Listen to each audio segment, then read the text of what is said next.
शर्मा,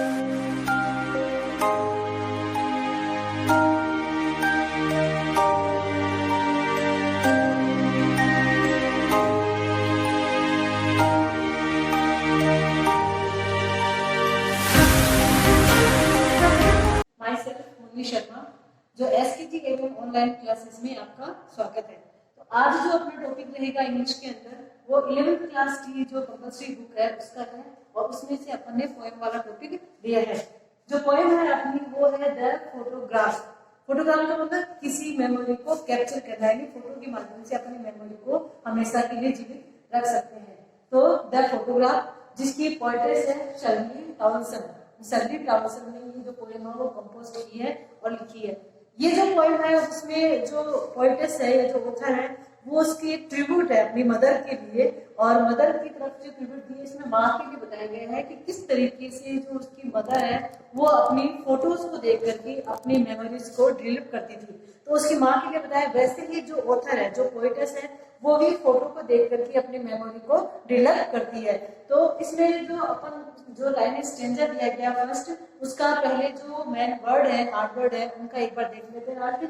तो इसमें कार्डबोर्ड जो दिया गया है, कार्डबोर्ड का मतलब है फोटोग्राफ के लिए। कार्डबोर्ड जो है वो फोटोग्राफ के लिए है।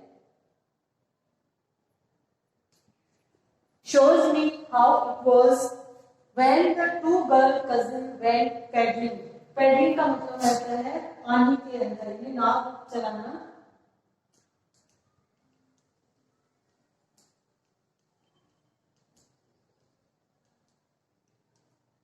छोटे बच्चों के द्वारा जब पानी में पांव से जब नाव चलाई जाती है तो उसको बोलते हैं paddling. Each one holding one of my mother's hand and she the bigger, some 12 years old, so all they stood still to smile through their hair at the uncle with the camera। at the uncle with the मतलब जो uncle थे जो उनकी photos ले रहे थे उनके लिए आया है।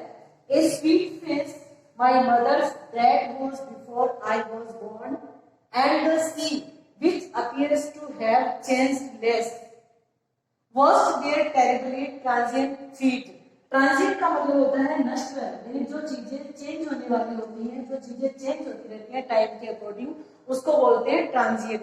तो ये तो 2-3 वर्ड थे अपने हार्ड जिनका अपने रिव्यू किया है। अब अपन इसका ट्रांसलेशन करते हैं। The cardboard shows me how it was। तो यहाँ पे जो ऑथर है अपनी माँ को ट्रिब्यूट देते हुए, फोटोज को देखते हुए अपनी मेमोरी को डेवलप करती है, और फोटोज के लिए बोलती है कि ये जो कार्डबोर्ड है, ये जो फोटोज है वो मुझे दिखाती है हाउ इट गोज, ये कैसी थी। When the two girl cousin went paddling, यानी जो फोटो वो देख रही है उस फोटो में दिखाया गया है कि उसकी जो दो कजन सिस्टर हैं जो पैडलिंग कर रही है फोटो के अंदर। Each one holding one of my mother's hand, और वो दोनों ही यानी दो कजन थी, दो लड़कियां थी, उन्होंने उसकी माँ, माई मदर का मतलब जो पोएटेस की माँ है, जो ऑथर की माँ है, उसके हाथों को पकड़ रखा था। And she the big girl, और उसे बताया कि वह क्यों उसका हाथों को क्यों पकड़ रखा था, क्योंकि वो उनमें से बड़ी थी, और बड़ी थी इसलिए दोनों कजन ने उसकी अपनी माँ का हाथ पकड़ रखा था। Some 12 years or so, और उस समय जो ऑथर थी वो कम से कम 12 साल की थी जिस समय की फोटोज को वो देख रही थी अपनी माँ के साथ को। All three stood still to smile through their hair, और जो तीनों, all three का मतलब यहाँ तीनों के लिए आ गया, जो दोनों कजन हो गई और जिसकी माँ हो गई, तो तीनों की वो stood still to smile, वो स्माइल करते हुए तीनों वहां पे खड़ी थी। थ्रू देयर हेयर, अपने बालों के अंदर से। बालों के अंदर का मतलब उस समय का जो सी के पास जब वो पेडलिंग कर रही थी, वो अपनी वो जो फोटो के कैप्चर करवा रही थी, तो उस फोटोज में जो उनके बाल थे, विंड चल रही थी, विंड की वजह से उनके बाल थे उड़ रहे थे, और उसमें से उनकी वो स्माइल निकल रही थी, यानी उसमें बालों के अंदर से वो स्माइल दे रही थी। At the uncle with the camera, और वो स्माइल किसके लिए दे रही थी कि जो अंकल उनकी फोटो को कैप्चर कर रहा था, जो अंकल उनकी फोटोज वहां पे ले रहा था सी के पास में, तो उस कैमरे के सामने वो स्माइल अपने पास कर रही थी, और वो स्माइल जा रही थी उनके बालों के थ्रू से। और बालों के थ्रू का मतलब हो गया विंड की वजह से जो बाल इधर उड़ रहे थे उनके अंदर से वो स्माइल जा रही थी। A sweet face my mother's, और उस समय जो ऑथर है, जो पोएटेस है, वो बताती है कि जो फोटोज वो देख रही है, जो फोटो अपनी माँ के साथ वो देख रही है, उस समय उसकी माँ का जो चेहरा था वो इतना स्वीट था, इतना प्यारा था। My mother that was before I was born, उतना ही प्यारा था जितना कि मेरे पैदा होने के पहले। यानी जो ऑथर है, जो पोएटेस है, उसके पैदा होने से पहले उसकी माँ का चेहरा जितना स्वीट था, वैसा ही इस फोटो में उसको उसकी माँ का चेहरा स्वीट दिखाई दे रहा है। And the sea which appears to have changed less, अब इसमें उसकी माँ को दिखा दिया, दोनों कजन को बता दिया, उसके बाद उस फोटो के अंदर वो उस समुद्र को भी देख रही है जहाँ पे उन्होंने वो अपनी फोटो कैप्चर कर रही थी और जहाँ पे वो पेडलिंग कर रही थी। तो उस समुद्र के लिए जो पोएटेस है, जो ऑथर, उसने कहा है कि which appears to have changed less, कि जो समुद्र उस फोटो के अंदर दिखाया गया है उसके अंदर भी बहुत कम परिवर्तन है, उसके अंदर भी कोई चेंजेस नहीं हुआ है। तो ये जो लास्ट की 2 लाइनें हैं वो इसमें ज्यादा इंपॉर्टेंट है। और ज्यादा इंपॉर्टेंट किस लिए? क्योंकि इसमें एक चीज को तो बताया गया है जो चेंज नहीं होती है, जो चेंजेबल नहीं है, और एक चीज को बताया गया है जो चेंजेबल है। तो जो चेंज नहीं होती है, जो परमानेंट रहती है, वो जो है यहाँ पे सी को बताया गया है कि उस फोटो के अंदर जो सी दिखाई दिया, जो समुद्र दिखाई दे रहा है, उसमें ना के बराबर चेंज हुआ, उसमें कोई चेंजेस नहीं हुआ है। तो जो सी है उसको तो परमानेंट बता दिया। और दूसरी तरफ वॉस्ट दिए टेरिबली ट्रांजिएंट फील्ड, ट्रांजिएंट का जैसे मैंने बताया था नश्वर, जो चीजें चेंजेबल होती हैं उसके लिए आता है ट्रांजिएंट। तो यहाँ ट्रांजिट फीट बता दिया।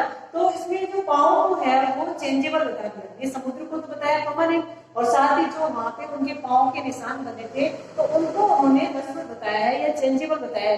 क्यों बताया है? क्योंकि हम अपने जीवन में जैसे पाँव है, तो पाँव हम चलते हैं, कहीं एक जगह चलते हैं फिर आगे जाते हैं, तो पाँव कहीं एक जगह टिक करके नहीं रहते हैं, ना ही उनके निशान टिक करके रहते हैं। तो वैसे ही अपन एक जगह से दूसरी जगह जाते रहते हैं, तो अपने जो पाँव है वो चेंजेबल है, बल्कि सी है, समुद्र है, वो वही का वही है, इसलिए उसको परमानेंट बताया गया है। तो इसलिए जो 2 लाइनें बताई गई है इंपॉर्टेंट, उसमें एक चीज परमानेंट जो सी है और दूसरा है अपने चेंजेबल फीट, यानी पाँव है एक जगह से दूसरी जगह जाते हैं इसलिए उसको चेंजेबल है। और जो पाँव है टेरिबली ट्रांजिट फीट बताया गया। तो टेरिबली वर्ड यहाँ पे दिया गया, टेरिबल का मतलब ऐसे तो भयंकर, तो यहाँ पाँव के लिए भयंकर नहीं आकर के ये बताया गया है कि जो अपना जीवन है, जिस जीवन में अपन एक जगह से दूसरी जगह जाते हैं या जीवन में एक दौर से दूसरा दौर से अपना जो उसको क्रॉस करते हैं, गुजरते हैं, तो वहां पे अपने जीवन में कई अप्स एंड डाउन आते हैं, कई उतार चढ़ाव अपने जीवन में आते हैं। और वो उतार चढ़ाव अच्छे भी हो सकते हैं, अपने टेरिबल भी, भयंकर भी हो सकते हैं, बुरे भी हो सकते हैं। इसके लिए यहाँ पे जो ऑथर है, जो पोएटेस है, उसने टेरिबली का यूज किया है ट्रांजिट फीट के लिए, यानी फीट के लिए ट्रांजिट का वर्ड का यूज किया है। और ट्रांजिट का क्यों किया है? क्योंकि अपन एक जगह से दूसरी जगह जाते हैं, और साथ ही जो ट्रांजिट फीट है उनके लिए टेरिबली का यूज किया गया है। और टेरिबली का यूज इसलिए किया है कि अपने जीवन में आने वाले अप्स एंड डाउन की वजह से। तो ये अपनी जो पोएम थी द फोटोग्राफ, उसका एक पहला स्टेंजा था, फर्स्ट स्टेंजा था, जिसका ट्रांसलेशन बताया गया मैंने। और इसमें 2-3 जो हार्ड वर्ड है उनका केवल आपको पता करना है। Thank you.